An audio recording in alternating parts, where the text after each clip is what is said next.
Isang bulag na asawa, pinilit manahin ng belo para sa kabit ng kanyang asawa. Habang tumitulo ang dugo ni Mena sa puting tela, naririnig niya ang halakhak ni na Alex at Valeriana sa kabilang silid. Basura na ang bulag na yan, anang biyenan niya. Ngunit sa bawat tusok ng karayom, isang sumpa ang binubuo ni Mena. Sino ang unang malulunod sa dilim? Isang paghihiganti sa likod ng piring. Hindi mo na nga makita ang mundong ito. Pati ba naman ang simpleng utos ko ay hindi mo pa marinig ng maayos? Ayusin mo ang bawat hibla ng linyang iyan, Filomena. Huwag kang tanga dahil napakamahal ng telang iyan at hindi sapat ang buong buhay mo para bayaran ang isang maliit na pagkakamali sa borda. Ang boses ni Doña Pilar ay tila isang latigo na humahagupit sa katahimikan ng maliit na silid. Sa gitna ng kadiliman na naging piitan ni Filomena sa loob ng 2 taon, ang tanging gabay niya ay ang mga daliring namimitig na sa pagod at ang alaala ng kung paano humahabi ang liwanag sa mga hibla ng seda. Ang kanyang mga mata na dati ay tinitingala sa kuyapo dahil sa tala sa pagpili ng kulay, ngayon ay wala nang makita kundi ang malapot at walang hanggang anino. Sa kabila ng sakit, marahan niyang hinaplos ang telang pinya na nasa kanyang kandungan. Ang bawat tusok ng karayom ay isang panalangin, isang sakripisyo para sa kanyang asawang si Alex. Naniniwala siyang ang proyektong ito para sa isang mayamang kliyente ang magiging susi upang mabayaran ang mga utang ng kumpanya at mailigtas sila sa pagkakalubog. Muling bumukas ang pinto at narinig niya ang mabibigat na hakbang ng mga mamahaling sapatos sa sahig na nara. Hindi iyon ang kanyang biyenan. Amoy pa lamang ng pabango ay alam na niyang si Alex iyon. Ngunit may kasama itong ibang halimuyak, isang matapang at mapanuring amoy ng mamahaling rosas na hindi pamilyar sa kanyang ilong. Narinig niya ang mahinang hagikik ng isang babae, isang tunog na tila kislap ng kristal na bumabasag sa kanyang puso. Alex, kailangan ba talagang siya ang gumawa nito? Isang bulag na mananahi para sa pinakaimportanteng piraso ng ating kasal? Baka naman may mantsana ng dumi ang kamay niyan. Nakaka-stress naman isipin. Ang malanding boses ni Valeriana ay umalingaw-ngaw. Puno ng pangungutya na tila ba hindi naririnig ng taong pinag-uusapan. Huwag kang mag-alala, mahal. Iyon nga ang twist. Mas espesyal ang belo na ito dahil gawa ito ng isang taong nag-alay ng huling hibla ng kanyang paningin para sa atin. It's poetic, di ba? At saka, wala siyang magagawa. She owes me everything. Pagkatapos nito, tapos na rin ang obligasyon ko sa kanya. Malapit na tayong maging malaya sa pasaning ito, ang sagot ni Alex. Ang boses na dati ay nagpapatulo ng luha ni Mena sa sobrang tamis, ngayon ay tila laso na unti-unting pumapatay sa kanyang kaluluwa. Nanigas ang mga daliri ni Filomena. Ang mundong dati ay tahimik at puno ng tiwala, ay biglang gumuho sa isang iglap. Ang belo na kanyang binubordahan, ang telang kanyang hiningahan ng pag-asa sa gitna ng kanyang pagkabulag, ay hindi pala para sa kaligtasan ng kanilang tahanan. Ito ay ang sanda ng kanyang sariling kamatayan bilang asawa. Ang bawat bulaklak na kanyang hinuwad sa tela ay magiging palamuti sa ulo ng babaeng kukuha sa kanyang pwesto. Naramdaman niya ang mainit na likidong namumuo sa kanyang mga mata, mga luhang hindi na makakita ngunit marunong pa ring masaktan ng higit sa sinumang nakakakita. Hindi siya gumalaw, hindi siya sumigaw. Ang tanging maririnig sa silid ay ang mabigat at gipit niyang paghinga na tila isang ibon na unti-unting nauubusan ng hangin sa loob ng hawla. Ang kanyang puso ay tumitibok ng mabilis. Bawat pintig ay tila isang martilyo na dumudurog sa kanyang dibdib. Sa gitna ng panginginig ng kanyang mga kamay, isang matalim na sakit ang biglang gumuhit sa dulo ng kanyang daliri. Hindi niya kailangang makita upang malaman na ang matulis na dulo ng karayom ay bumao ng malalim sa kanyang laman. Isang mainit na likido Ang unti-unting kumalat, dumaloy sa kanyang balat at mabilis na sinipsip ng maputing tela ng belo. Ang pulang mantsa ay lumaki, tila isang sumpa na bumabakas sa gitna ng mga bordadong rosas. Hinayaan ni Filomena na pumatak ang kanyang dugo. Hinayaan niyang madungisan ang sining na binuo niya mula sa dusa.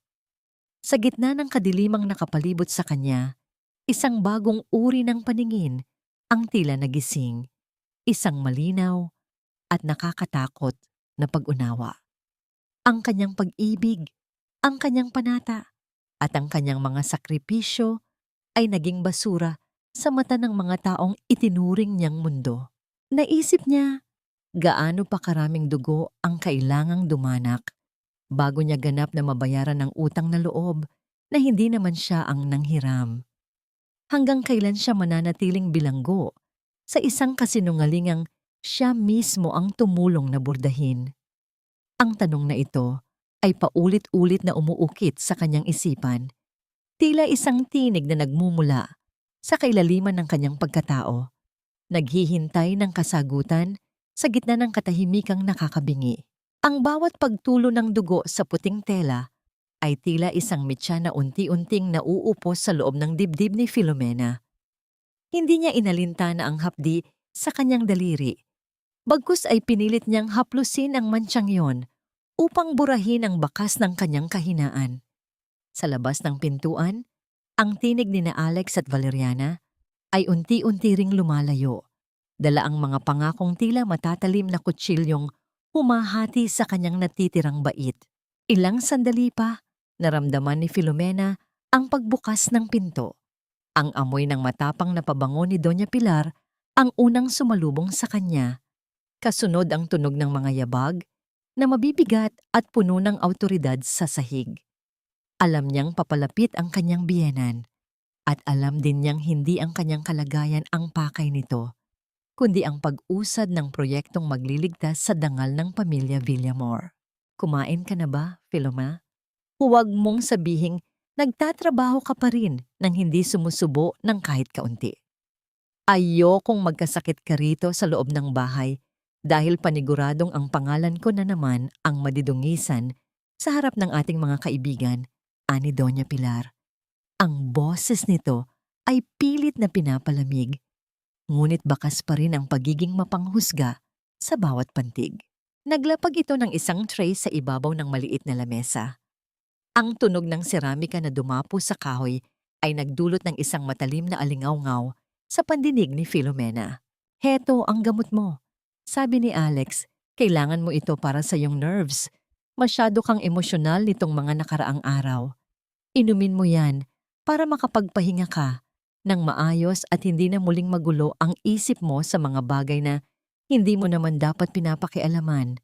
Dagdag pa ng biyanan habang iniaabot ang isang basong tubig at isang maliit na tableta. Tinanggap ni Filomena ang baso. Ramdam niya ang lamig ng tubig na dumadaloy sa gilid ng baso. Ngunit sa kanyang isipan, ang lamig na yon ay tumutumbas sa mismong pakikitungo ng pamilyang Villamor sa kanya. Inilapit niya ang tableta sa kanyang labi. Alam niya ang lasa ng gamot na ito. Ito ang dahilan kung bakit madalas siyang nakakaramdam ng pagkalito, ng antok, na tila isang makapal na kumot na bumabalot sa kanyang diwa. Ito ang dahilan kung bakit siya naging sunod-sunuran. Salamat, Doña Pilar. Susundin ko po ang sinabi ni Alex, mahinang sagot ni Filomena. Habang pilit na pinapanatiling patag ang boses, mabuti naman kung ganoon. Huwag kang mag-alala. Gagawin namin ang lahat para manatiling komportable ka rito. Ang pamilyang Villamor ay hindi nagpapabaya sa kanilang mga obligasyon, lalo na sa mga taong nagsisilbi sa kanila, tugon ni Doña Pilar bago ito muling lumabas. Nang matiyak ni Filomena na wala na ang mga yabag ng biyenan, agad niyang ibinuga ang tableta na kanina pa nakatago sa ilalim ng kanyang dila.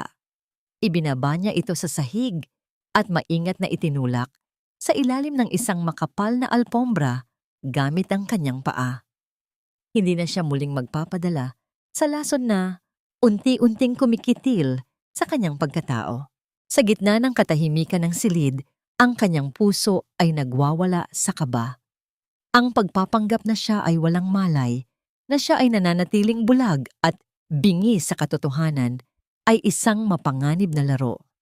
Ngunit sa bawat paghinga, ang bawat tibok ay tila nagsasabing kailangan niyang manatiling gising. Kung sila ang naglalaro ng apoy, handa na ba siyang maging abo? O handa na siyang maging apoy na tutupok sa lahat ng kasinungalingan?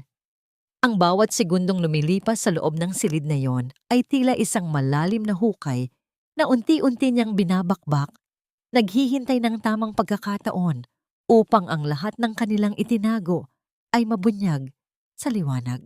Ang bawat hakbang ni Filomena patungo sa maliit na altar ng pamilya Villamor ay tila paglalakad sa ibabaw ng nagbabagang uling.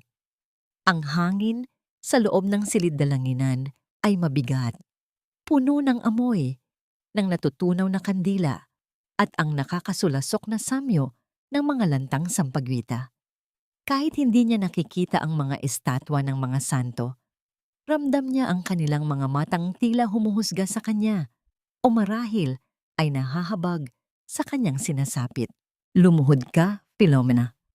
Magpasalamat ka sa Panginoon dahil sa kabila ng iyong kapansanan, nananatili kang may bubong sa itaas ng iyong ulo at may pagkaing inihahain sa iyong mesa. Huwag mong kalilimutan na kung hindi dahil sa kabutihang loob ng anak ko, baka nasa lansangan ka na at namamalimos. Ang malamig at may awtoridad na tinig ni Doña Pilar ay umalingaw-ngaw sa apat na sulok ng silid. Naramdaman ni Filomena ang matigas na sahig na marmol sa kanyang mga tuhod. Ang lamig nito ay tumagos hanggang sa kanyang mga buto, ngunit mas malamig pa rito ang mga salitang binitawan ng kanyang biyenan. Itinaas ni Filomena ang kanyang nanginginig na mga kamay upang abutin ang kamay ni Doña Pilar para sa nakagawiang pagmamano. Isang kilos ng paggalang na ngayon ay tila isang kadena ng pang-aalipin. Nang dumampi ang kanyang noo sa likod ng kamay ng matanda, naramdaman niya ang magaspang na balat at ang amoy ng mamahaling sabon na tila ba naghuhugas ng lahat ng kasalanang ginagawa nito sa kanya araw-araw. Oh, nandito na pala ang bago kong executive assistant. Filomena, si Valeriana ito. Siya ang tutulong kay Alex sa mga paperwork at appointments niya dahil alam naman nating hindi mo na iyon kayang gawin, ani Doña Pilar. At sa pagkakataong ito, may halong tamis ng panunuya ang kanyang boses. Narinig ni Filomena ang marahang pagpasok ng isang tao. Ang amoy ng matapang at mapang-akit na pabango ni Valeriana ay muling sumakop sa kanyang paligid. Ang tunog ng matutulis na takong ng sapatos nito ay tila bawat hakbang ay sadyang itinatapak ng malakas upang ipamukha sa kanya ang kanyang kalagayan. Hi Mina, I hope you don't mind na ako muna ang mag-aalaga kay Alex sa office. Don't worry, I'll make sure everything is handled well, lalo na yung mga delicate matters. Ang malambing ngunit nakakalason na tinig ni Valeriana ay tila isang haplos ng sutla na may nakatagong karayom. Hindi sumagot si Filomena. Nanatili siyang nakayuko, ang kanyang mga daliri ay mahigpit na nakahawak sa kanyang laylayan ng bestido hanggang sa mamuti ang kanyang mga kuko. Gusto niyang sumigaw. Gusto niyang itanong kung hanggang saan ang hangganan ng kanilang kalupitan, ngunit pinili niyang lunukin ang kanyang sariling abdo. Ang bawat pangungutya nila ay nagsisilbing panggatong sa apoy na unti-unting nagliliyab sa kanyang kalooban. Anyway, Alex is waiting for me in the study. Marami pa kaming kailangang tapusin na business matters. See you around, Mena. Dagdag ni Valeriana bago ito muling umalis, kasunod ang mahinang halakhak ni Doña Pilar. Naiwan si Filomena na mag-isa sa harap ng altar. Ang katahimikan ay muling bumalot sa silid, ngunit ito ay binasag ng isang biglaang tunog mula sa kabilang bahagi ng hallway. Ang lumang telepono sa ibabaw ng mesa ay nagsimulang lumikha ng isang mahaba at paulit-ulit na tunog, hudyat ng isang tawag na tila nagmamadali. Dahil wala ang mga katulong at abala ang kanyang mga kaaway, dahan-dahang tumayo si Filomena. Gamit ang kanyang memorya sa bawat sulok ng bahay, kinapa niya ang pader hanggang sa marating ang telepono. Iniangat niya ang gagamba nito at inilapit sa kanyang tenga. Hello, is ito ang pamilya Villamor? Gusto ko lang i-verify kung natanggap na ba ninyo ang final report tungkol sa insidente ng tatay ni Filomena Salcedo. May mga bagong ebidensya kaming nahanap na hindi ito simpleng aksidente lamang. Ang boses ng isang lalaki sa kabilang linya ay seryoso at puno ng kaba. Naramdaman ni Filomena ang panlalamig ng kanyang buong katawan. Ang kanyang puso ay tila tumigil sa pagtibok at ang kanyang hawak sa telepono ay lalong humigpit. Ang boses na narinig niya ay tila isang kidlat na tumama sa gitna ng kanyang kadiliman. Nag-iiwan ng isang nakakangilong tanong na bumasag sa lahat ng kanyang nalalaman. Sino ang lalaking ito? At anong katotohanan ang itinatago ng pamilya Villamor tungkol sa huling hininga ng kanyang ama? Ang mga katanungang ito ay tila mga aninong nagsimulang sumayaw sa kanyang isipan. Nagbabadya ng isang bagyong higit pa sa kanyang kinatatakutan. Ang bawat pintig ng puso ni Filomena ay tila isang tambol na nagbibigay ng babala sa gitna ng katahimikan. Ang tinig sa telepono ay patuloy na umaalingaw-ngaw sa kanyang isipan, tila isang malupit na katotohanang pilit na humahanap ng puwang sa kanyang nadidilimang mundo. Hindi ito aksidente. Ang pagkamatay ng kanyang ama, ang kaisa-isang taong nagtanggol sa kanya, ay binalot ng kasinungalingan ng pamilyang Villamor. Dahan-dahanan siyang bumalik sa kanyang silid. Ang bawat kapa sa pader ay tila mas mabigat kaysa sa dati. Nang marating niya ang kanyang upuan, narinig niya ang isang mahinang kaskas sa labas ng kanyang bintanang nakaharap sa likurang bahagi ng mansyon. Isang pamilyar na tunog, ang mahinang pagpalo ng mga sanga ng puno ng mangga na tila may sumasabit na tela. Mena? Mena anak, naririnig mo ba ako? Isang pabulong na tinig, puno ng kaba at pagmamahal, ang bumaon sa kanyang pandinig. Amoy pa lamang ng usok ng kuyapo na humahalo sa amoy ng piniritong saging at asukal ay alam na niya kung sino ito. Si Aling Choleng, ang matandang kapitbahay na nagturing sa kanya bilang tunay na anak noong nagtatrabaho pa siya sa maliit na tindahan ng mga burda. Aling Choleng, bakit po kayo nandito? Mapanganib po ang ginagawa ninyo. Pabulong na sagot ni Filomena habang lumalapit sa bintana. Ang kanyang mga kamay ay pilit na inaabot ang rehas. Naramdaman niya ang magaspang at mainit na palad ng matanda na humawak sa kanyang mga daliri. Isang maliit na supot ng plastik ang inabot sa kanya. May init pa ng bagong luto na turon. Huwag mo akong alalahanin anak.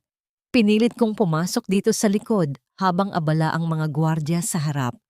May mahalaga akong sasabihin sa'yo. May mga taong nagtatanong sa kuyapo tungkol sa aksidente mo 2 taon na ang nakalilipas. Naramdaman ni Filomena ang paninigas ng kanyang buong katawan. Anong ibig ninyong sabihin? May isang lalaki, mukhang seryoso at mayaman, ang naghahanap ng mga saksi. Sinabi niya na ang preno ng sasakyang minaneho mo noon ay mukhang sadyang pinakialaman. At Mena, sinabi rin ng mga dating kasamahan ni Alex sa warehouse na bago mangyari ang aksidente, nakita nilang may ginagawa si Alex sa ilalim ng sasakyan mo. Ang boses ni Aling Choleng ay nanginginig sa takot. Tila tumigil ang pag-ikot ng mundo para kay Filomena. Ang aksidenteng kumitil sa kanyang paningin, ang trahedyang naging dahilan kung bakit siya nagkaroon ng utang na loob kay Alex dahil sa pag-aalaga nito sa kanya, ay isa palang planadong krimen. Ang asawang inakala niyang tagapagligtas ay siya palang kumuha ng kanyang liwanag.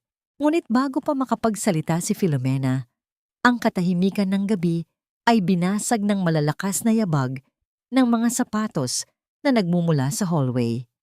Ang bawat bagsak ng paa sa sahig ay tila isang hatol na papalapit sa kanyang silid. Mena, sino ang kausap mo riyan?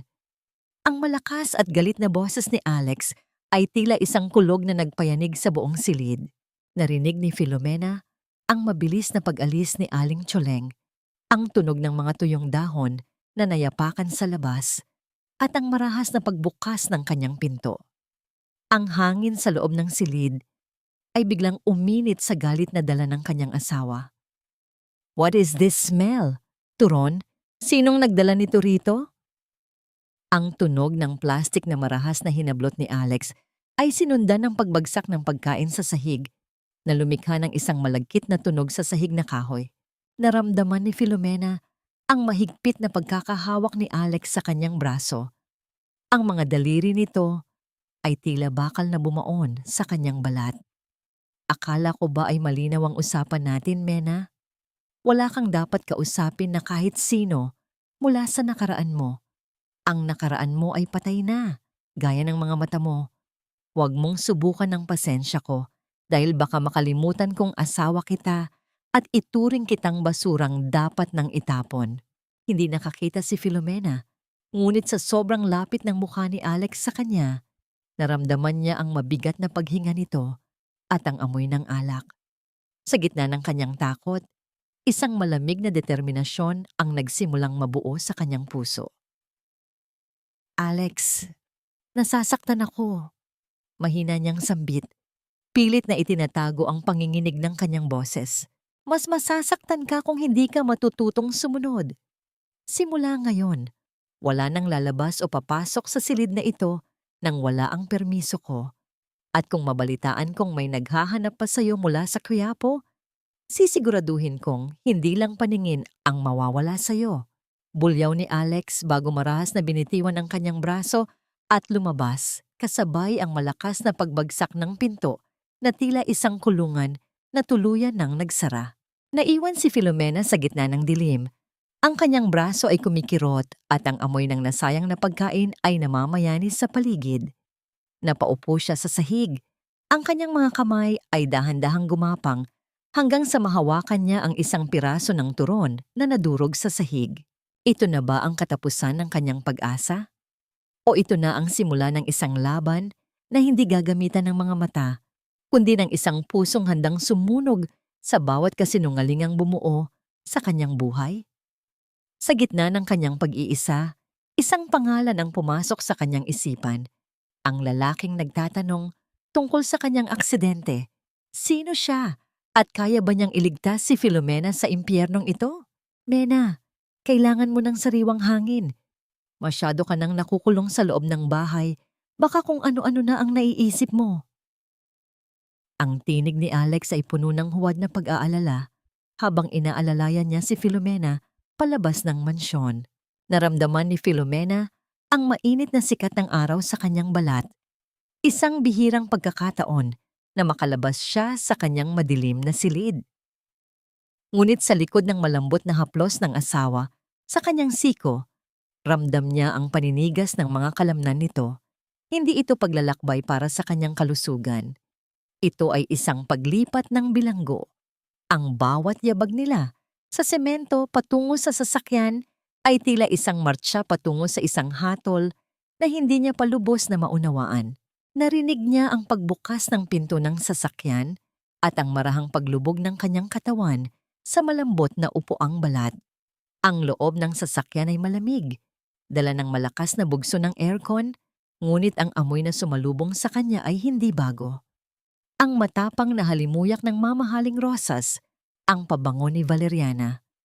"Alex, are we ready to go? I brought the documents you need para sa Batangas project." Ang boses ni Valeriana ay nanggagaling sa upuan sa harap, malambing at puno ng kumpiyansa. "Yes, mahal. Mena is here too." Sabi ko sa kanya, makakatulong ang dagat para bumalik ang sigla niya. Sagot ni Alex habang sinasara ang pinto. Ang bawat salitang mahal na binibitawan nito, kahit hindi direkta sa kanya, ay tila isang pako na ibinabaon sa puso ni Filomena. Habang tumatakbo ang sasakyan, ang katahimikan sa loob ay nababalot ng isang uri ng tensyon na tila isang mahigpit na lubid na nakapulupot sa leeg ni Filomena. Naririnig niya ang mahinang pag-uusap ng dalawa sa harap.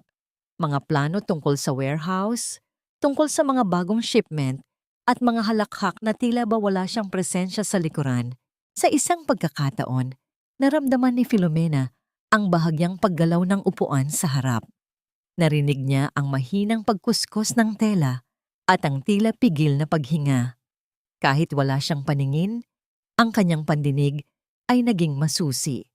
Ramdam niya ang pagtagilid ng katawan ni Alex, ang marahang pagdampi ng mga balat, at ang tunog ng isang halik na hindi para sa kanya. "Mena, are you okay back there? Baka nahihilo ka sa biyahe." Tanong ni Valeriana, ngunit alam ni Filomena na nakaharap ito sa kanya nang may mapanguyam ng ngiti. Tinitingnan ang kanyang reaksyon, habang ang isang kamay nito ay marahil ay nakahawak sa hita ng kanyang asawa. "Ayos lang ako," maikling sagot ni Filomena. Ikinuyom niya ang kanyang mga kamay sa kanyang kandungan. Ang kanyang mga kuko ay bumaon sa kanyang palad upang pigilan ang pagpatak ng luha. Ang bawat haplos na nararamdaman niyang ipinagkakait sa kanya at ibinibigay sa iba ay tila isang apoy na sumusunog sa kanyang natitirang tiwala. Lumipas ang mga oras at naramdaman ni Filomena ang pagbabago ng hangin. Ang amoy ng polusyon ng Maynila ay unti-unting napalitan ng maalat na samyo ng dagat at ang amoy ng basang lupa. Ang sasakyan ay nagsimulang dumaan sa mga kurbada, at ang bawat pagtagilid nito ay nagpaparamdam sa kanya ng isang malalim na kaba. Narinig niya ang unti-unting pagbagal ng sasakyan hanggang sa tuluyan itong huminto. Ang tunog ng makina ay namatay, at ang tanging narinig ay ang malakas na bugso ng hangin sa labas at ang tila nagngangalit na mga alon na humahampas sa mga bato sa ibaba. "Nandito na tayo, Mena. Ang paborito mong view sa Batangas. Sayang at hindi mo makita ang ganda ng bangin mula rito," ani Alex habang binubuksan ng pinto sa kanyang tabi. Inalalayan siya ni Alex palabas. Ang hangin ay malakas. Tila pilit siyang itinutulak palayo. Naramdaman ni Filomena ang matitigas na bato sa ilalim ng kanyang sapatos at ang nakakalulunod na tunog ng karagatan na tila tumatawag sa kanyang pangalan mula sa kailaliman. Isang gabi na puno ng ulan ang nagsisimulang bumalot sa paligid. Ang mga patak ng tubig ay tila mga karayom na tumutusok sa kanyang balat. Nakatayo siya sa gilid ng isang kawalan, kasama ang 2 taong pinagkatiwalaan niya ng kanyang buhay, ngunit ngayon ay tila mga aninong handa siyang lamunin.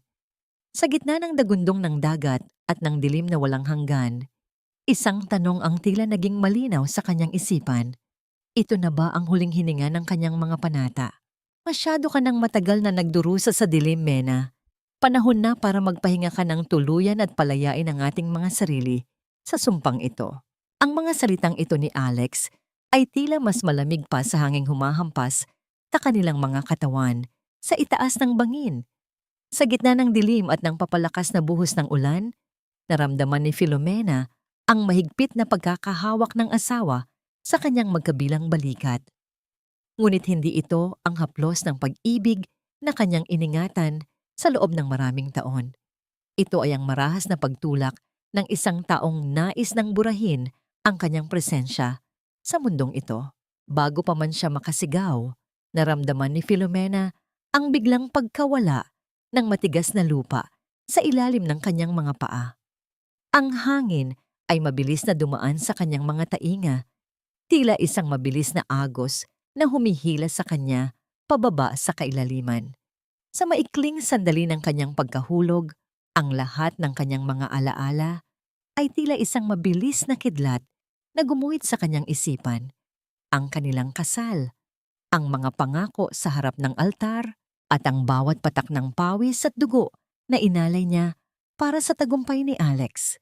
Lahat ng iyon ay naging abo sa isang iglap. Isang matalim at nakakangilong halakhak ang narinig niya mula sa itaas. Isang tunog na nagmula sa lalamunan ni Valeriana na tila ba isang tagumpay ang makitang nilalamon siya ng kadiliman. "Finally, Alex, tapos na ang drama natin sa bulag na yan. We are finally free. Ang boses na yon ay unti-unting humihina habang lalong lumalayo ang katawan ni Filomena sa itaas ng bangin.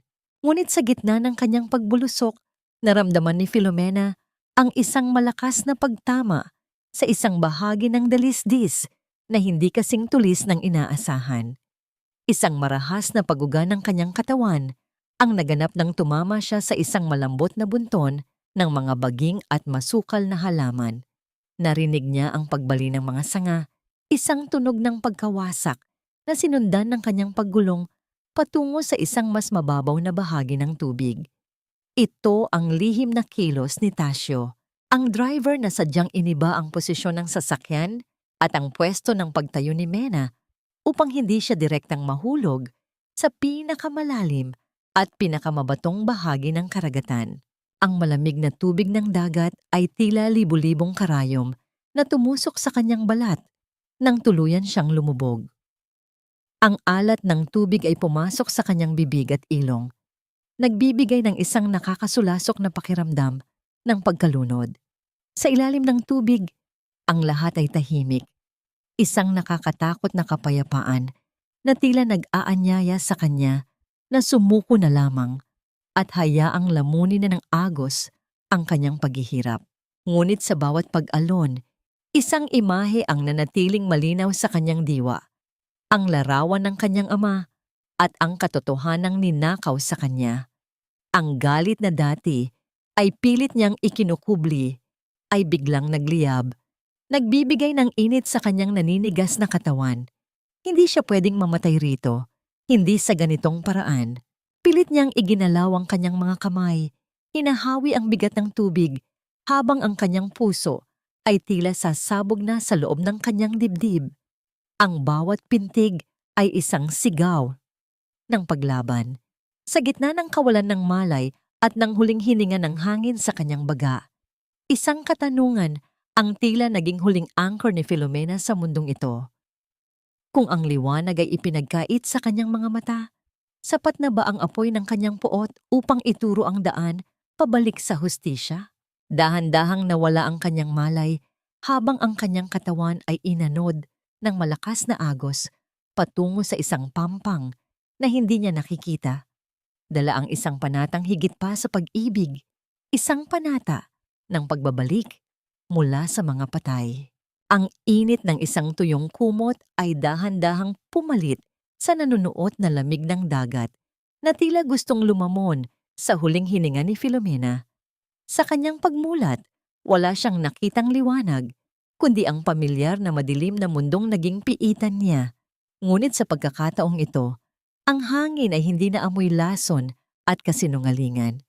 Amoy ito ng malinis na alkohol, sariwang dahon ng eucalyptus at ang banayad na samyo ng dagat na hindi na nagbabanta. Naramdaman niya ang isang mainit na kamay na dahan-dahang humawak sa kanyang pulso.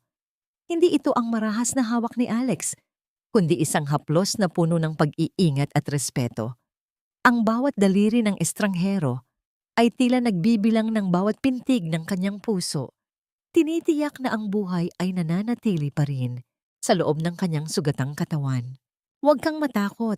Ligtas ka na rito sa aking klinika. Natagpuan ka sa pampang basang-basa at halos wala ng buhay. Why, ngunit tila ayaw pa ng tadhana na sumuko ka. Ang tinig ng isang lalaki ay malalim, kalmado, at may himig ng isang taong sanay humarap sa kamatayan. Nasaan? Nasaan ako? Mahinang tanong ni Filomena. Ang kanyang lalamunan ay mahapdi dahil sa alat ng tubig na kanyang nainom. Nasa Batangas ka pa rin, ngunit malayo sa bangin na pinanggalingan mo. Ako si Dr. Julian Esguerra. Pinatuyo na namin ang iyong mga damit at binigyan ka ng gamot upang bumaba ang iyong lagnat. Sagot ng lalaki habang narinig ni Filomena ang marahang paggalaw ng mga kagamitang medikal sa tabi ng kanyang higaan. Nanatiling tahimik si Filomena. Ang kanyang isipan ay muling bumalik sa mukha ni Alex at sa tawa ni Valeriana. Ang sakit ng kanilang pagkanulo ay mas matindi pa sa anumang sugat sa kanyang katawan.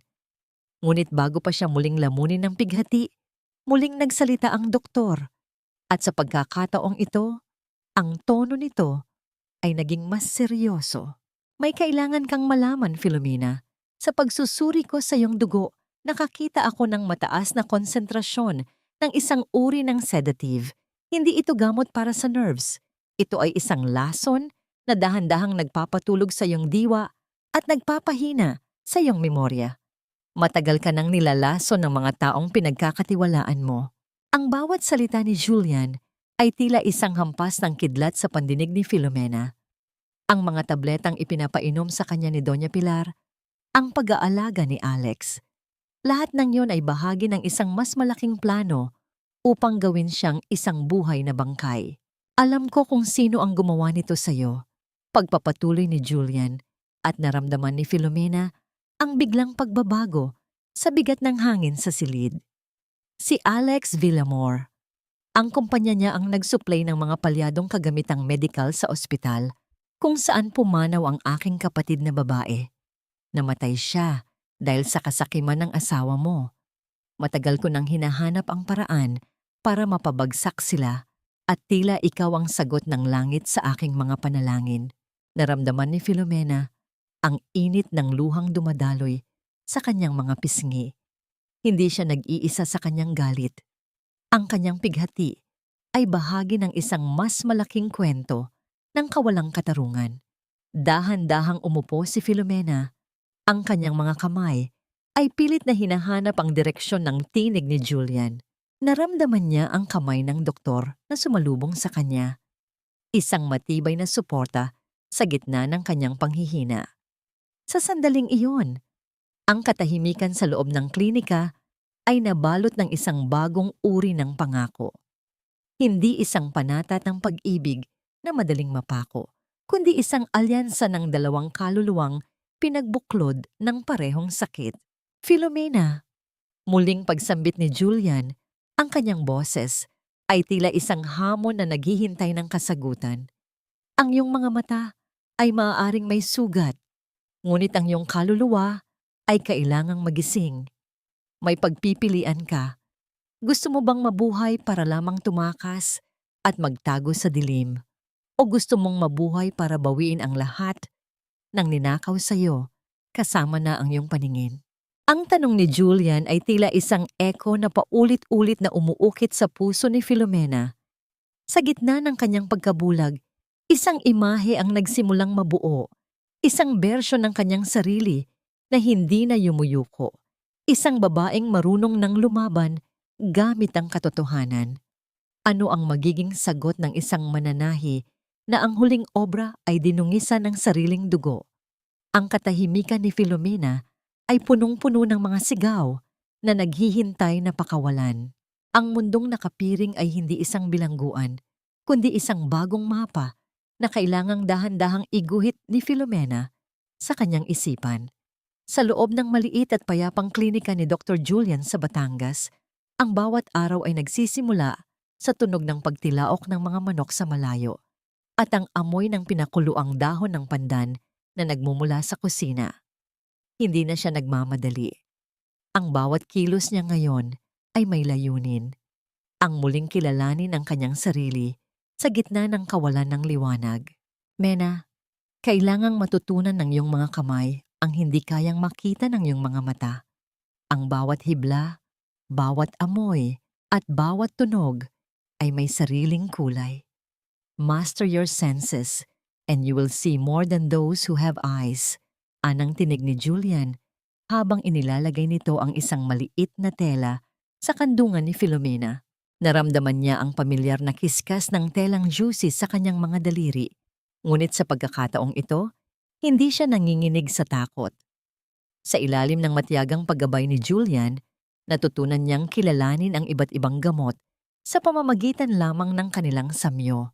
Ang mapakla at matapang na amoy ng antiseptiko, ang matamis na halimuyak ng mga halamang gamot, at ang malamig na dampi ng alkohol sa kanyang balat. Ang bawat tunog ng pagpihit ng kandado o ang yabag ng paa sa labas ay nagiging malinaw na larawan sa kanyang diwa. Isang hapon, habang marang hinahawakan ni Filomena ang isang manipis na karayom, muli niyang naramdaman Ang alab ng kanyang sining. Hindi na ito ang karayom na nagpadugo sa kanya sa ilalim ng utos ni Doña Pilar. Ito ay naging sandata.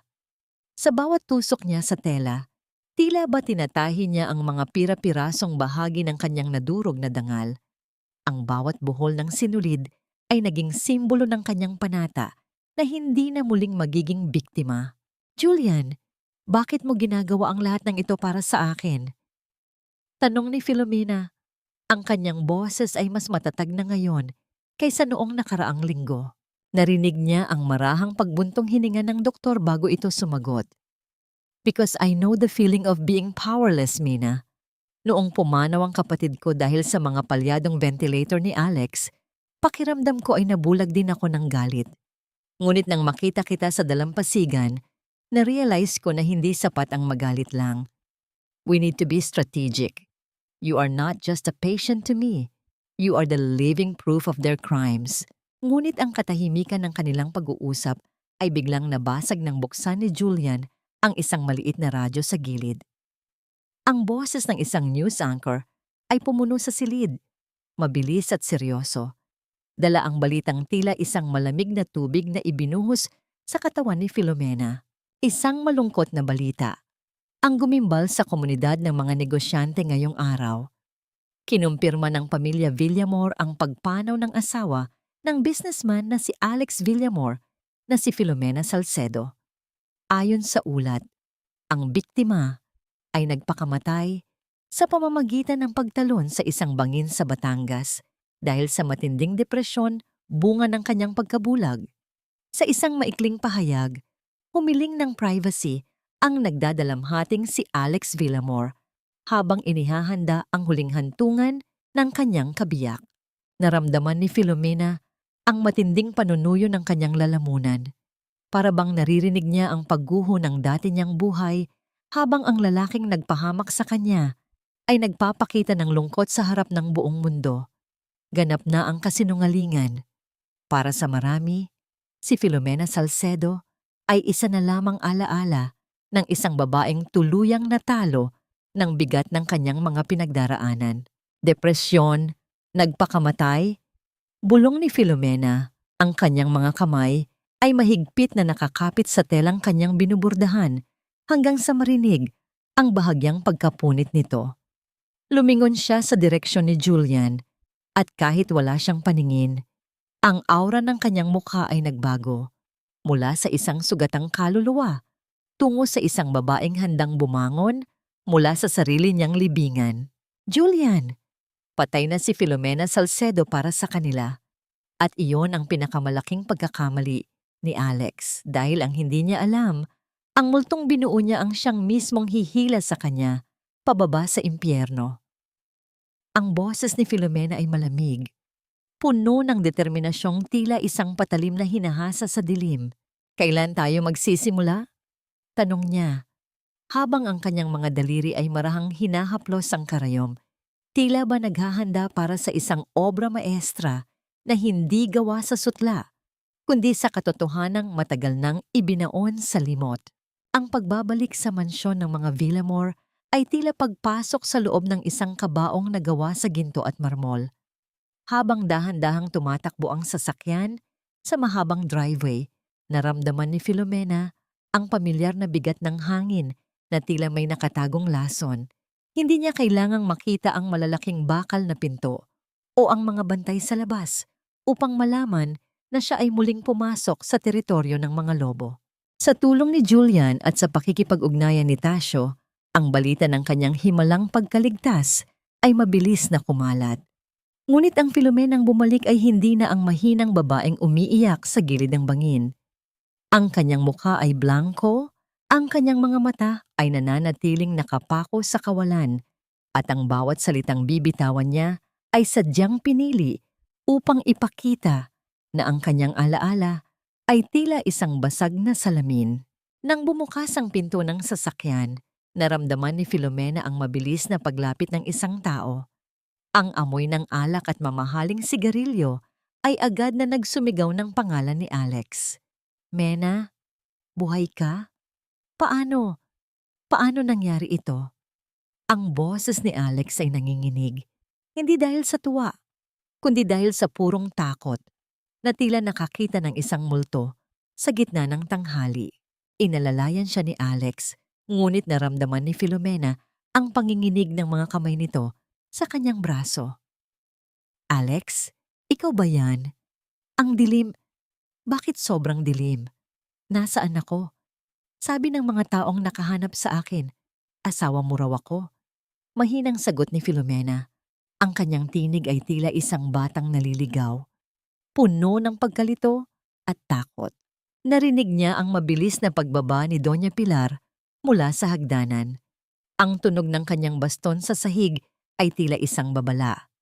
Isang milagro o isang sumpa? Bulong ng matanda nang makalapit ito. Alex, paano siya nakabalik? Akala ko ba ay tapos na ang lahat? Mom, please, not now. Bulyaw ni Alex ngunit bakas sa kanyang tono ang kawalan ng kontrol sa sitwasyon. Hindi nila siya maaaring saktan o itapon muli. Ang media at ang mga pulis ay nagbabantay na ngayon sa muling paglitaw ng himalang asawa. Dinala nila si Filomena sa kanyang lumang silid. Ngunit bago pa siya makapagpahinga, naramdaman niya ang marahas na pagbukas ng pinto. Ang matapang na amoy ng rosas ni Valeriana ay tila isang pagsakop sa kanyang pribadong espasyo. Narinig niya ang tunog ng matutulis na takong nito na tila ba gustong butasin ang sahig sa bawat hakbang. I don't buy it, Alex. Amnesia, blind and helpless. She's a snake, I can feel it. Ang matinis na boses ni Valeriana ay puno ng selos at pagkamuhi. Tingnan mo nga ang mga mata niya. Tila ba nakatitig sa kaluluwa ko kahit wala siyang nakikita? She's faking it, I'm sure of it. Valeriana, calm down. The doctor said the trauma caused her memory loss. Just let her stay here for a while hanggang sa makakuha tayo ng pagkakataon. Sagot ni Alex, ngunit halatang hindi rin ito kumbinsido. Lalong lumapit si Valeriana kay Filomena. Naramdaman ni Filomena ang init ng hininga ng babae sa kanyang pisngi. Naririnig niya ang pagbunot ni Valeriana ng isang bagay mula sa kanyang bulsa, ang tunog ng bakal na nagkikiskisan, ang mekanikal na pagbuka at pagsara ng isang matalim na gunting. Gusto mong patunayan na bulag ka talaga, Mena? Let's see if you can keep those eyes still kapag nilapit ko ito sa mukha mo. Bulong ni Valeriana. Ang tinig ay puno ng sadismo. Naramdaman ni Filomena ang malamig na dulo ng gunting na dumampi sa kanyang pilikmata. Ang bawat hibla ng kanyang buhok ay tila tumayo sa takot, ngunit pinilit niyang huwag kumurap. Hindi siya gumalaw. Nanatiling blangko ang kanyang mga mata, nakatitig sa kawalan na tila ba ang gunting ay isang bahagi lamang ng hangin. Dahil sa galit na hindi niya nakuha ang reaksyong gusto niya, marahas na hinawakan ni Valeriana ang laylayan ng mamahaling bestidong suot ni Filomena. Narinig ni Filomena ang nakakangilong tunog ng pagpunit ng matalim na bakal sa tela. Ang kanyang paboritong damit, ang telang kanyang iningatan, ay unti-unting hinahati ng gunting ni Valeriana hanggang sa maging mga basahan ito sa paanan ng kanyang higaan. Oops, my hand slipped. Sayang naman ang dress mo, Mena. Pero anyway, hindi mo naman nakikita, di ba? You look like a beggar now, which is exactly what you are. Pangungot siya ni Valeriana habang patuloy ang pag-ikot ng gunting sa kanyang mga daliri. Nanatiling tahimik si Filomena, ngunit sa loob ng kanyang dibdib, ang bawat punit ng tela ay tila isang latigo na nagpapatibay sa kanyang puot. Hinayaan niyang tapakan ni Valeriana ang kanyang dangal sa sandaling iyon dahil alam niya ang bawat hiblang nawasak ay muling mabubuo bilang isang lubid na bibitay sa mga taong nasa harap niya ngayon. Alex, look at her. Wala man lang siyang reaksyon. She's either a genius actress or a complete vegetable. Either way, I want her out of this house soon. Ani Valeriana bago ito marahas na lumabas. Kasunod si Alex na hindi man lamang nagawang ipagtanggol ang kanyang asawa. Nang tuluyan nang mawala ang kanilang mga yabag, dahan-dahang iginalaw ni Filomena ang kanyang kamay. Kinapa niya ang mga punit-punit na tela sa sahig. Ang kanyang mga daliri ay nanginginig, hindi dahil sa takot, kundi dahil sa nag-aapoy na pagnanais na matapos na ang lahat ng ito. Sa gitna ng kanyang pag-iisa, isang malamig na katanungan ang naiwan sa hangin. Hanggang kailan niya kayang panatilihing blanko ang kanyang mga mata, habang ang kanyang buong pagkatao ay sumisigaw na para sa paghihiganti? Ang mansyon na dati ay tahanan ng kanyang mga pangarap ay ganap na naging isang entablado ng kalupitan. Sa bawat sulok, ang presensya ni Valeriana ay tila isang malapot na usok na sumasakal sa hininga ni Filomena. Hindi lamang ito tungkol sa mga gamit na pinalitan o sa mga kurtinang binago ang kulay. Ito ay ang bawat halakhak at bulong na sadyang ipinaririnig sa kanya upang ipamukha ang kanyang kawalan ng halaga. Mena, dahan-dahan naman sa paglakad. Baka mabasag mo ang bagong vase na binili ko para kay Alex. It's very expensive. Baka hindi sapat ang natitirang bait mo para bayaran yan, ani Valeriana, habang marahas na hinahawi ang balikat ni Filomena upang makadaan ito sa hallway. Hindi sumagot si Filomena. Nanatili siyang nakayuko. Ang kanyang mga kamay ay dahan-dahang humahaplos sa pader upang magsilbing gabay. Ngunit sa ilalim ng kanyang maluwag na manggas, mahigpit niyang hawak ang isang maliit at manipis na kagamitang medikal na ibinigay ni Julian. Isang recorder na kasing liit ng butones. Sa bawat pangaapi sa kanya, lalong tumitibay ang kanyang loob na tapusin ang misyong ito. Nang marating niya ang pinto ng study room ni Alex, naramdaman niya ang pagkakataong matagal na niyang hinihintay. Narinig niya ang pag-alis ng mga katulong patungo sa kusina at ang tunog ng telebisyon sa sala na sadyang nilakasan ni Doña Pilar. Gamit ang kanyang matalas na pandinig, tiniyak ni Filomena na walang sino man sa paligid. Maingat niyang pinihit ang hawakan ng pinto. Ang bawat paggalaw ng bakal ay tila isang sigaw sa kanyang pandinig. Ngunit dahan-dahan niya itong binuksan nang walang nililikhang ingay. Sa loob ng silid, amoy ng lumang papel, alak, at ang matapang na amoy ng tabako ni Alex ang sumalubong sa kanya. Kinapa niya ang ilalim ng mabigat na lamesang nara. Doon, sa isang maliit na siwang na hindi madaling makita, maingat niyang idinikit ang recorder. Sa ilalim ng kanyang daliri, naramdaman niya ang maliit na buton na nagsilbing hudyat ng simula ng pagtatala ng bawat lihim na bibitawan sa loob ng silid na yon. Mabilis siyang lumabas at bumalik sa kanyang silid. Ang kanyang puso ay tila isang tambol na nagwawala sa loob ng kanyang dibdib. Pagkalipas ng ilang oras, sa gitna ng malalim na gabi, narinig niya ang pagpasok ni na Alex at Valeriana sa study room. Ang kanilang mga tinig ay muffled dahil sa kapal ng pader, ngunit dahil sa katahimikan ng gabi, ang bawat salita ay tila malinaw na dumadaloy sa kanyang pandinig mula sa kabilang bahagi ng hallway. Alex, kailangan na nating pirmahan ang mga papeles para sa warehouse sa Batangas. Valeriana is getting impatient. Gusto na niyang simulan ang shipment ng mga bagong batch ng equipment. Ang boses ni Doña Pilar ay seryoso. Tila nakikipag-usap sa isang kasosyo sa negosyo kaysa sa sariling anak. Alam ko, Ma'am. Pero kailangan ko pa ang pirma ni Mena sa ilang dokumento ng lupa. Kapag nakuha ko na yon, we can finally get rid of her for good. Sagot ni Alex, ang boses ay walang bakas ng pag-aalinlangan. Just make sure it's cleaner this time, Alex. Dagdag ni Valeriana. Narinig ni Filomena ang tunog ng pagbuhos ng alak sa baso. Hindi katulad ng ginawa mo sa tatay niya. Masyadong naging maingay ang balita noon dahil sa aksidenteng yon. Naramdaman ni Filomena ang biglang paglamig ng kanyang buong pagkatao. Ang kanyang mga kamay na nakahawak sa kumot ay biglang nanigas. I had no choice, Val. Matigas ang ulo ng matandang yon. Ayaw niyang ibigay ang titulo ng lupa kahit na malubog na kami sa utang.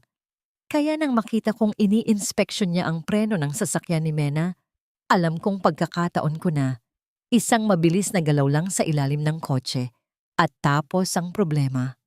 Sayang nga lang at hindi siya ang lulan nung araw na yon kundi si Mena. It was a double kill that failed on one side. Ang bawal salita ni Alex ay tila mga patak ng asidong tumatagos sa kaluluwa ni Filomena. Ang katotohanan ay tila isang malupit na kamay na sumasakal sa kanyang leeg. Hindi lamang siya ang biktima. Ang kanyang ama ay pinatay ng sarili niyang asawa upang makuha ang lupang tanging pamana nito. Ang bawat sakripisyo niya, ang bawat utang na loob na ipinamumukha sa kanya ay binuo mula sa dugo ng kanyang magulang. Napaupo si Filomena sa sahig ng kanyang silid. Ang kanyang mga kamay ay dahan-dahang gumapang sa kanyang mukha upang pigilan ang isang malakas na sigaw na gustong kumawala sa kanyang lalamunan. Ang kanyang buong mundo ay muling nagdilim. Ngunit sa pagkakataong ito, hindi ito dahil sa kanyang mga mata, kundi dahil sa purong puot na tila isang naglalagablab na apoy sa kanyang dibdib. Sa gitna ng kadiliman, isang malamig na pangako ang nabuo sa kanyang isipan. Hindi na sapat ang hustisya. Kailangang maramdaman ni na Alex at Doña Pilar ang bawat sentimetro ng sakit na idinulot nila sa kanya at sa kanyang ama. Ang multong inakala nilang mahina ay handa na ngayong maningil ng utang na hindi mababayaran ng kahit anong halaga ng salapi. Ang bawat paghinga ni Filomena ay tila isang nakatagong saksak sa kanyang sariling dibdib. Ang boses ni Alex na nanggagaling sa recorder ay patuloy na umuukit ng sugat sa kanyang kaluluwa. Isang sugat na hindi na kailanman maghihilom. Ang katotohanan tungkol sa kanyang ama ay isang mabigat na pasanin na tila gustong luhuran ang kanyang pagkatao hanggang sa siya ay madurog. Ngunit sa gitna ng hapdi, may isang uri ng lamig na nananalaytay sa kanyang mga ugat. Isang determinasyong kasing tibay ng bakal na kanyang hinahasa sa bawat sandali ng kanyang pagtitimpi. Alam niyang hindi sapat ang recorder. Sa mundo ng mga Villamor, ang boses ay maaring itanggi, ang salita ay maaring baluktutin ng pera at kapangyarihan. Kailangan niya ng papel, kailangan niya ng mga dokumentong may pirma, ang mga peking medical records na naging basihan ng pagkawala ng buhay ng maraming tao, at ang titulo ng lupang ninakaw sa kanyang ama. Sa gitna ng malalim na gabi, nang ang buong mansyon ay nababalot na ng isang nakabibinging katahimikan, dahan-dahang bumangon si Filomena. Hindi siya gumamit ng anumang ilaw. Ang kadiliman ay naging kaibigan niya, isang pamilyar na kumot na nagtatago sa kanyang bawat galaw. Maingat niyang binuksan ang pinto ng kanyang silid. Ang tunog ng pagpihit ng hawakan ay tila isang mahinang buntong hininga na agad nilamon ng katahimikan ng hallway. Gamit ang kanyang mga daliri na sinanay ni Julian, kinapa niya ang bawat ukit sa pader, bawat gilid ng mga mamahaling painting na nagsisilbing palatandaan sa kanyang paglalakad. Ang bawat dampi ng kanyang talampakan sa malamig na marmol ay tila isang bulong na nagbabala, ngunit hindi siya tumigil. Narating niya ang study room ni Alex sa ikalawang pagkakataon. Amoy ng alak at hulas na pabango ni Valeriana ang sumalubong sa kanya, isang paalala ng pagdiriwang na naganap doon kanina. Nagtungo siya sa malaking cabinet sa likod ng mesa. Alam niya ang tunog ng susi kapag ito ay inilalagay sa drawer. Narinig niya ang lokasyon nito sa mga nakaraang araw habang nagpapanggap siyang nagpapahinga sa malapit. Kinapa niya ang ilalim ng isang paso ng halaman sa gilid ng bintana at doon naramdaman niya ang malamig na bakal ng susi. Ang tunog ng pagpihit ng kandado ay tila isang malakas na dagundong sa kanyang pandinig. Kahit na ito ay isang banayad na kaskas lamang ng metal, dahan-dahan niyang binuksan ang drawer. Ang amoy ng lumang papel at tinta ay agad na dumagsa. Sa gitna ng kanyang pagkabulag, ang kanyang mga kamay, ang naging kanyang mga mata. Hinaplos niya ang bawat folder, kinikilala ang kapal at tekstura ng mga papel. Nararamdaman niya ang mga dokumentong may tuyong selyo, ang magaspang na bahagi ng mga peking pirma. Natagpuan niya ang folder na naglalaman ng mga shipment records ng mga palyadong ventilator, ang mga kagamitang pumatay sa kapatid ni Julian. At sa ilalim nito, naramdaman niya ang isang manipis na papel, na may pamilyar na amoy ng cabinet ng kanyang ama sa Batangas, ang titulo ng lupang ipinagkait sa kanila. Isang matinding bugso ng emosyon ang dumaan sa kanyang puso. Gusto niyang yakapin ang mga papel na ito, ang huling alaala ng dignidad ng kanyang ama. Ngunit bago pa niya mailabas ang mga dokumento, isang kakaibang pakiramdam ang nagpatayo ng mga balahibo sa kanyang batok. Ang hangin sa silid ay tila nagbago. Naramdaman niya ang isang mahinang pag-alon ng hangin mula sa pinto. Kasunod ang tunog ng isang mabigat na bagay na dahan-dahang tumatama sa sahig. Isang tuyo at matigas na tunog na tila isang baston na gawa sa kahoy. Hindi siya gumalaw. Nanatiling nakalubog ang kanyang kamay sa drawer.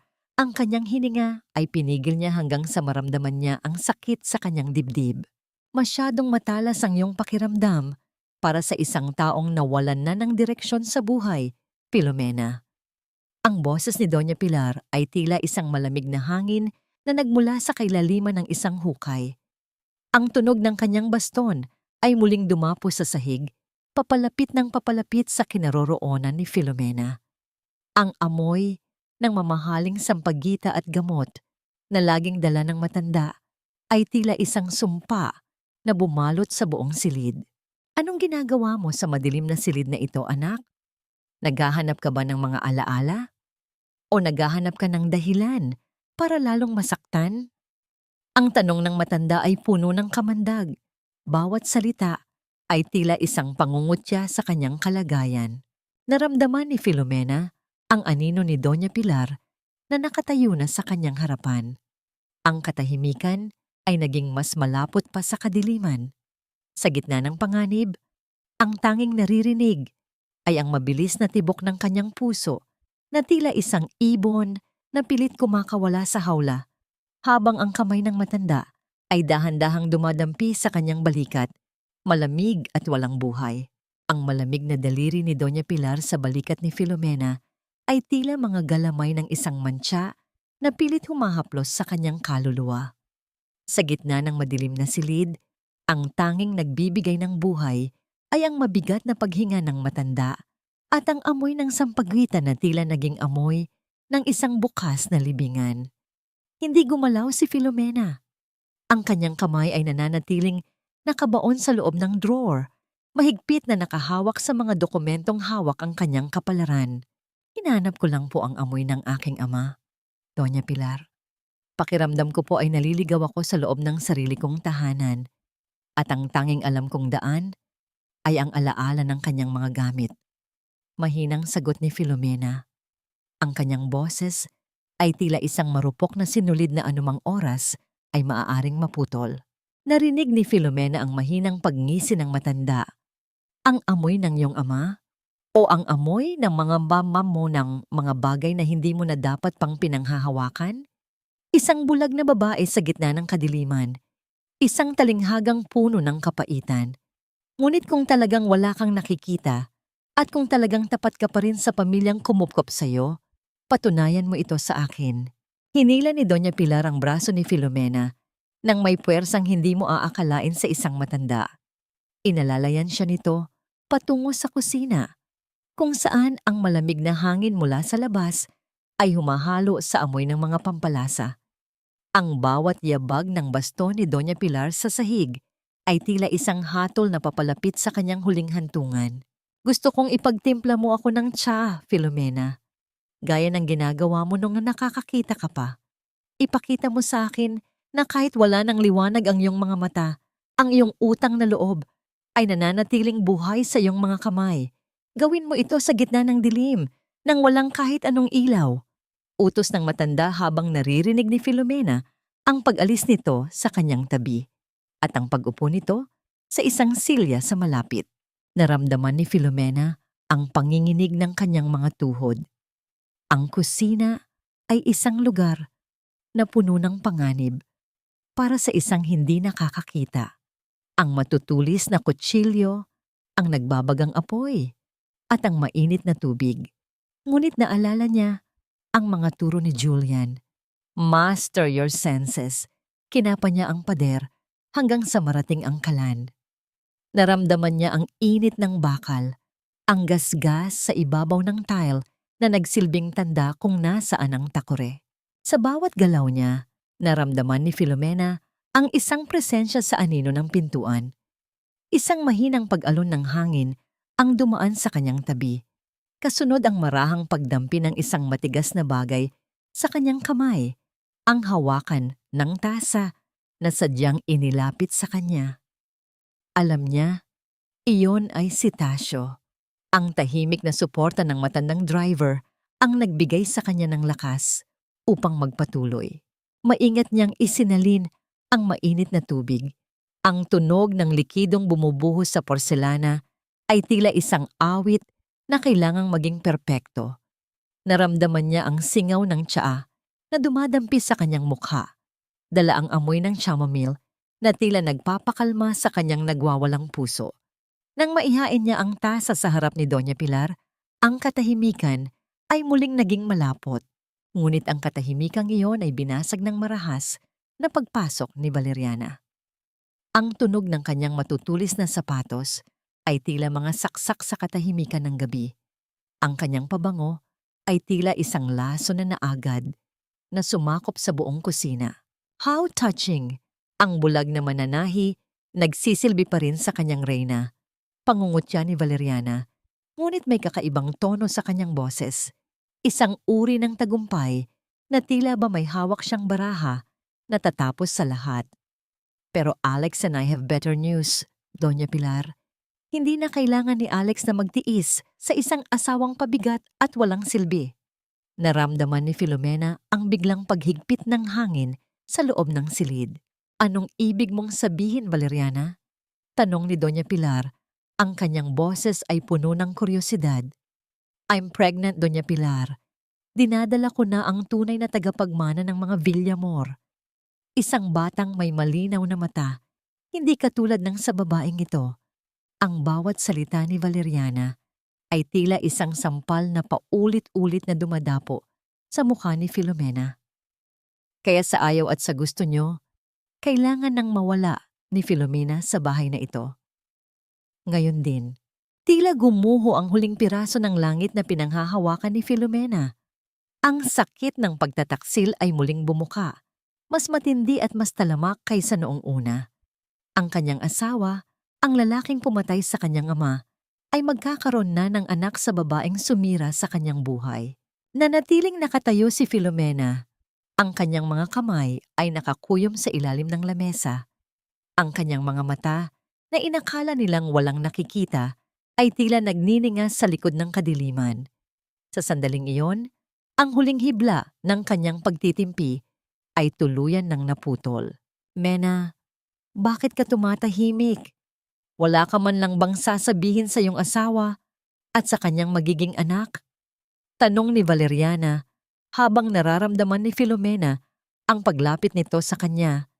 Tila ba gustong namnamin ang bawat patak ng dusa sa kanyang mukha. Hindi alam ng mga taong nasa loob ng kusinang iyon na ang bawat patak ng tsaa na nasa tasa ni Doña Pilar ay tila naging lason na rin sa isipan ni Filomena.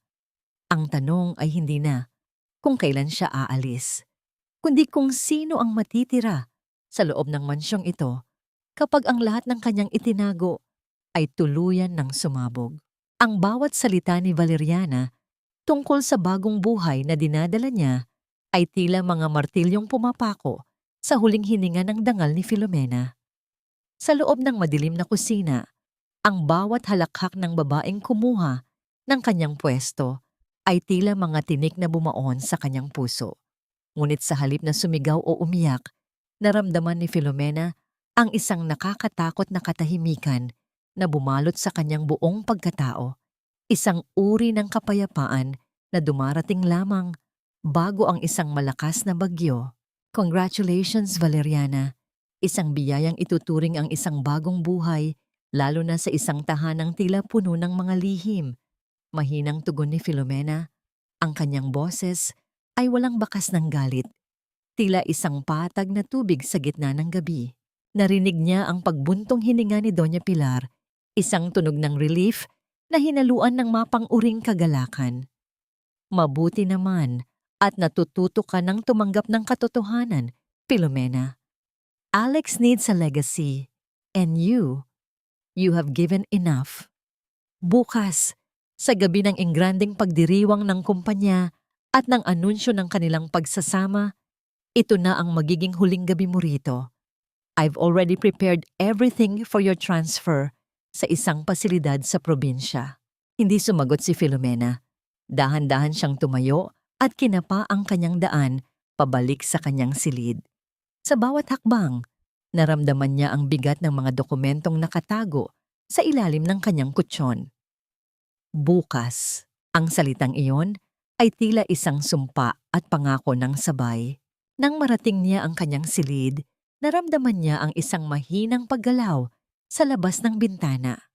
Ang amoy ng antiseptic at malinis na linen ay muling dumapos sa kanyang ilong. Alam niyang nandyan si Julian.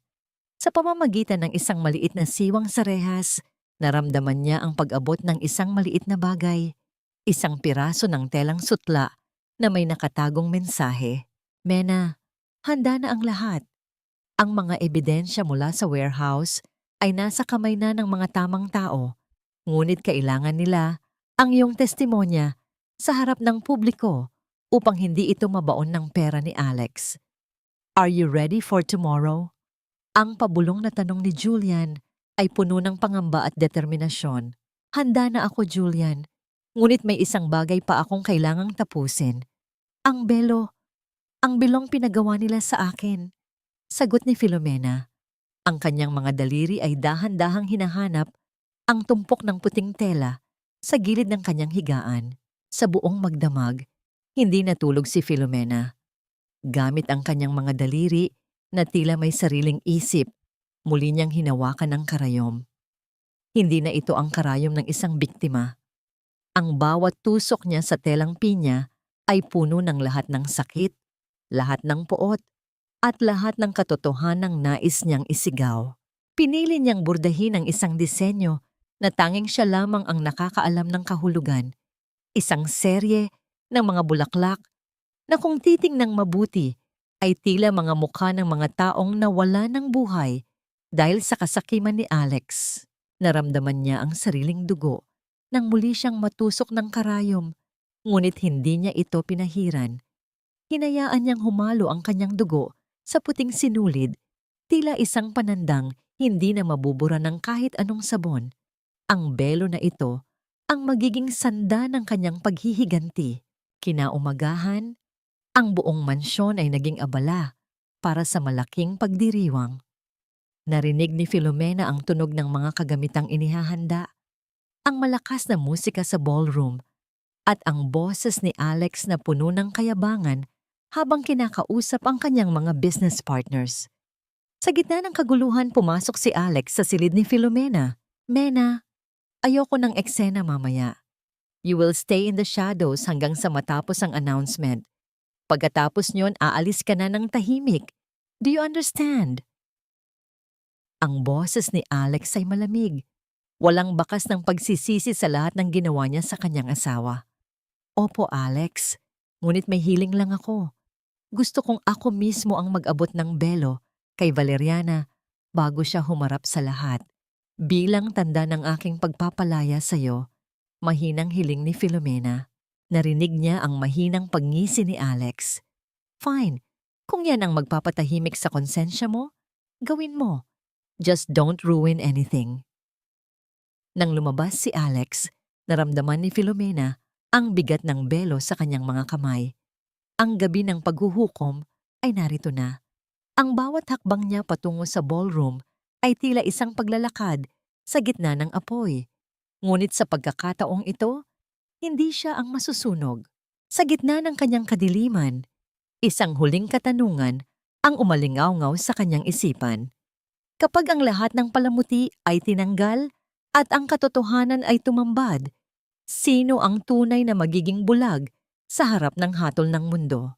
Ang bawat kislap ng mga kristal na chandelier sa gitna ng ballroom ay tila nararamdaman ni Filomena bilang isang mainit na haplos sa kanyang balat. Isang kabalintunaan sa lamig ng kanyang kalooban.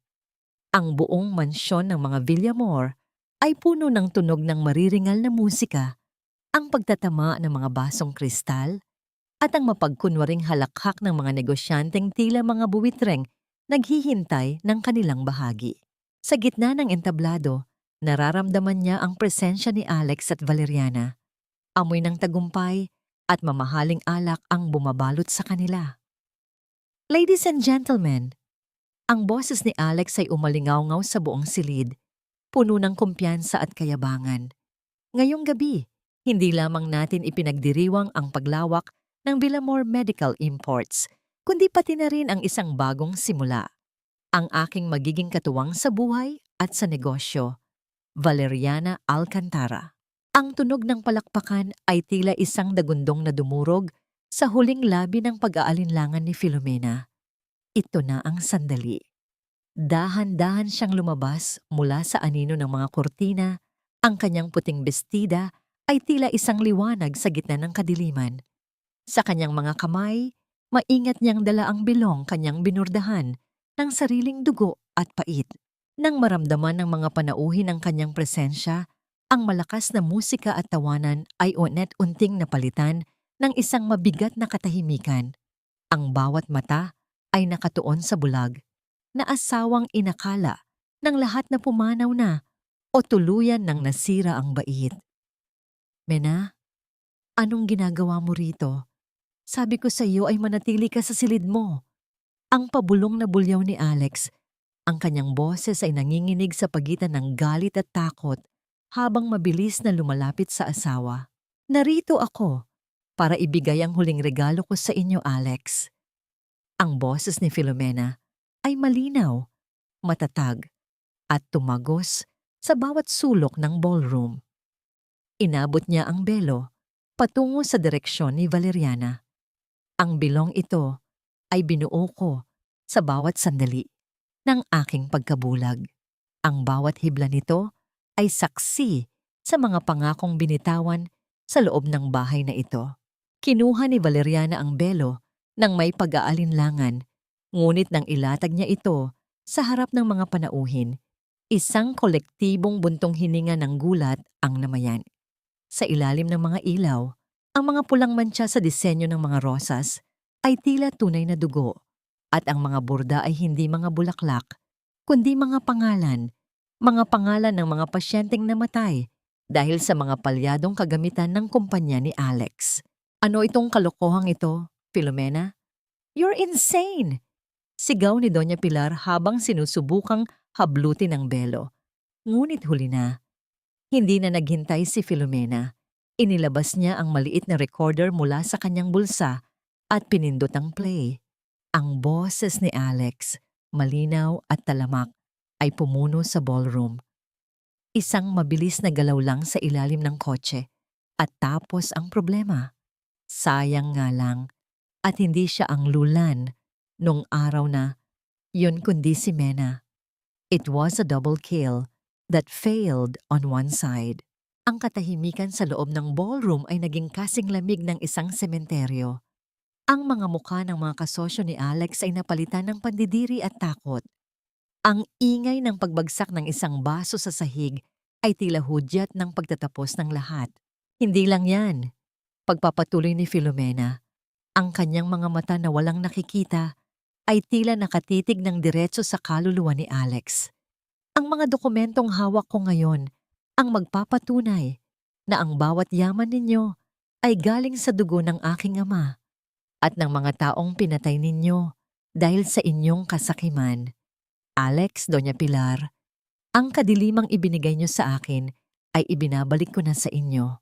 Narinig ni Filomena ang marahas na pagbukas ng malalaking pinto ng ballroom, ang tunog ng mabibigat na sapatos ng mga awtoridad at ang kalansing ng mga posas ay naging musika sa kanyang pandinig. Si Julian ay lumitaw sa tabi niya. Ang kanyang kamay ay marahang dumaan sa kanyang likuran. Isang suportang matagal na niyang hinintay. Alex Villamor, Valeriana Alcantara, and Doña Pilar Villamor, you are under arrest for conspiracy to murder, corporate fraud, and multiple counts of criminal negligence. Ang boses ng pulis ay formal at walang emosyon. Narinig ni Filomena ang pagpupumiglas ni Valeriana at ang pagmamanikluhod ni Alex. Mena, please. Mahal kita. I did it for us. Ang boses ni Alex ay puno ng desperation, ngunit wala na itong talab. Ang pag-ibig ay hindi pumapatay, Alex. Ang pag-ibig ay nagpapalaya, mahinang sagot ni Filomena. Habang hinihila ang mga Villamor palabas ng mansyon sa gitna ng kahihiyan at kislap ng mga kamera ng media, naramdaman ni Filomena ang pagluwag ng hangin sa kanyang dibdib. Ang bawat pader ng mansyong naging piitan niya ay tila untunting naglalaho. Ngunit sa gitna ng kanyang tagumpay, naramdaman ni Filomena ang isang biglaang panghihina. Ang lahat ng lakas na kanyang ipon sa loob ng maraming buwan ay tila biglang naubos. Napahawak siya ng mahigpit sa braso ni Julian. Ang kanyang puso ay tumitibok ng mabilis at ang kanyang mundo ay muling umikot. Julian, tapos na ba talaga? Bulong niya bago tuluyang gumuho ang kanyang katawan sa mga bisig ng doktor. Ang huling narinig niya ay ang pagtawag ni Julian sa kanyang pangalan.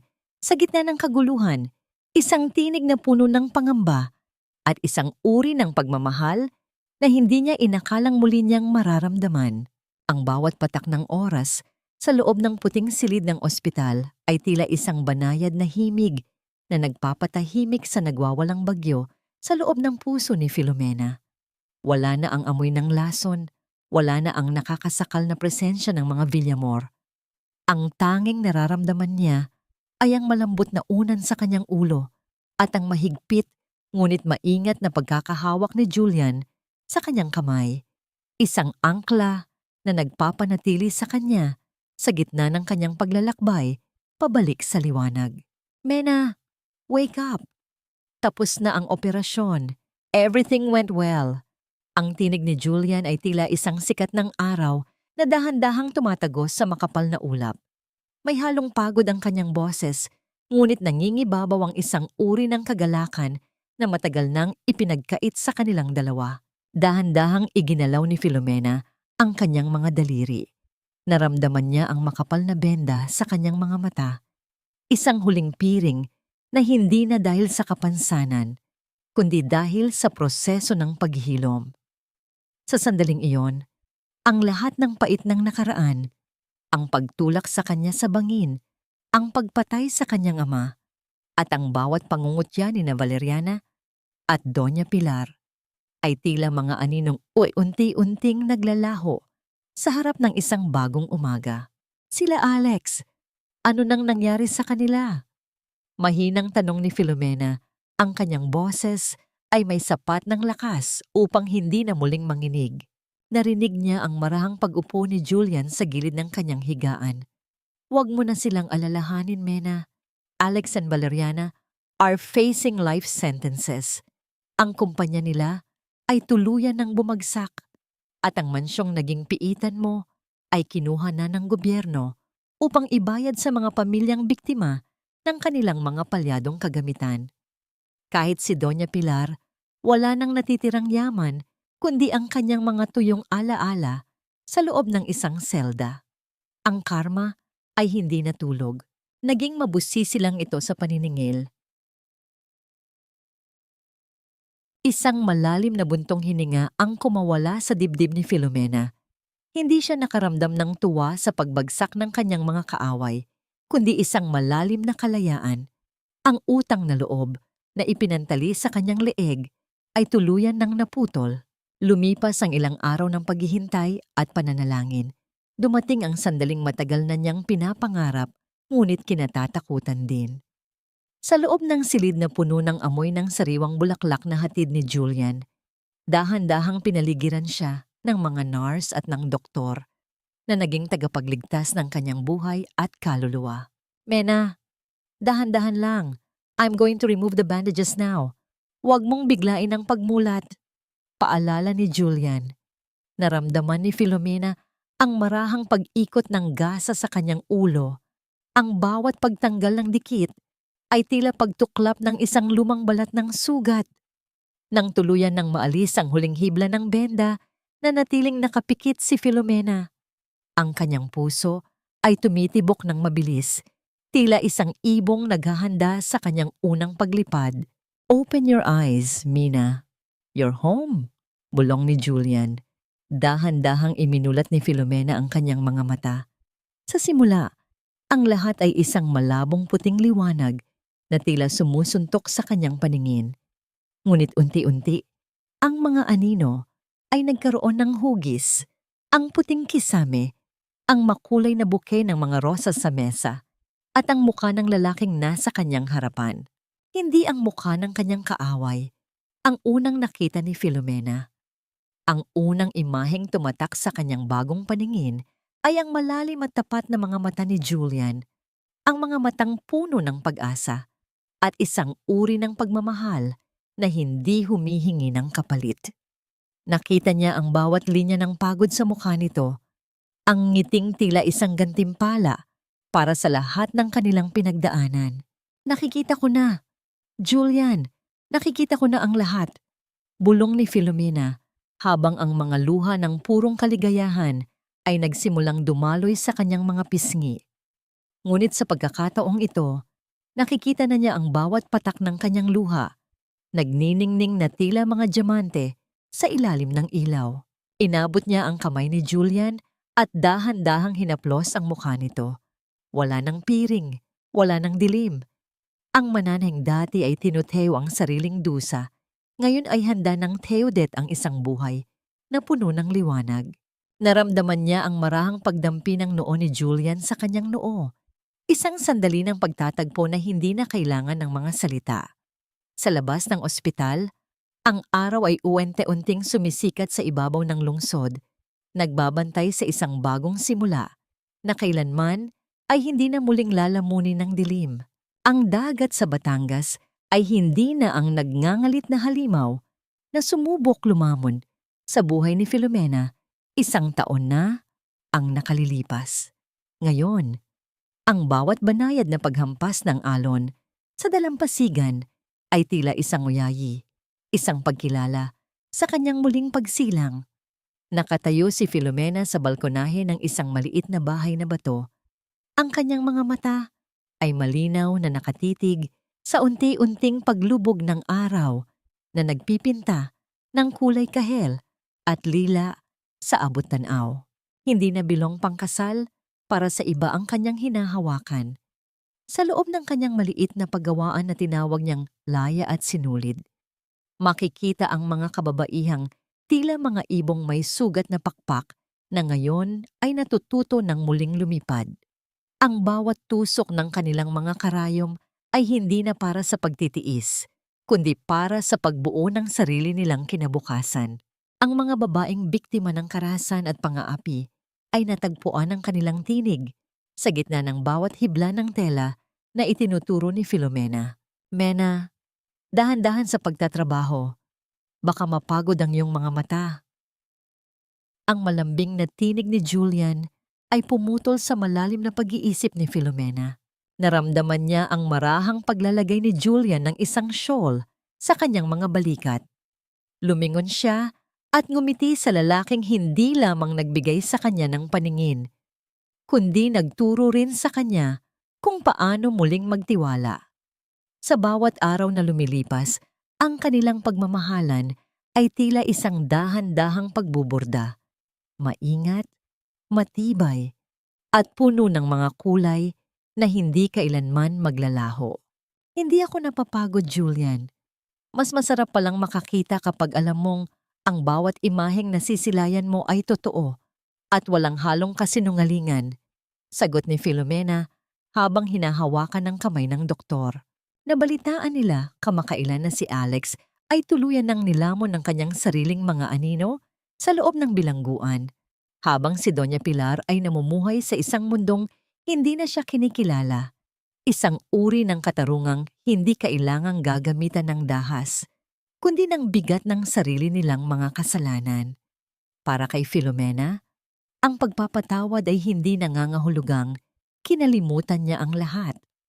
Ang pagpapatawad ay ang pagpili niyang huwag nang hayaang maging bilanggo ng galit ang kanyang puso. "Nagawa mo na, Mena. Nahanap mo na ang kapayapaang matagal na ipinagkait sa'yo, ani Julian, bago dahan-dahang idampi ang kanyang labi sa noo ni Filomena. Sa gitna ng katahimikan ng gabi, naramdaman ni Filomena ang isang malalim na pasasalamat. Ang kanyang panata noon ay binuo sa dilim at sa ilalim ng utos ng iba.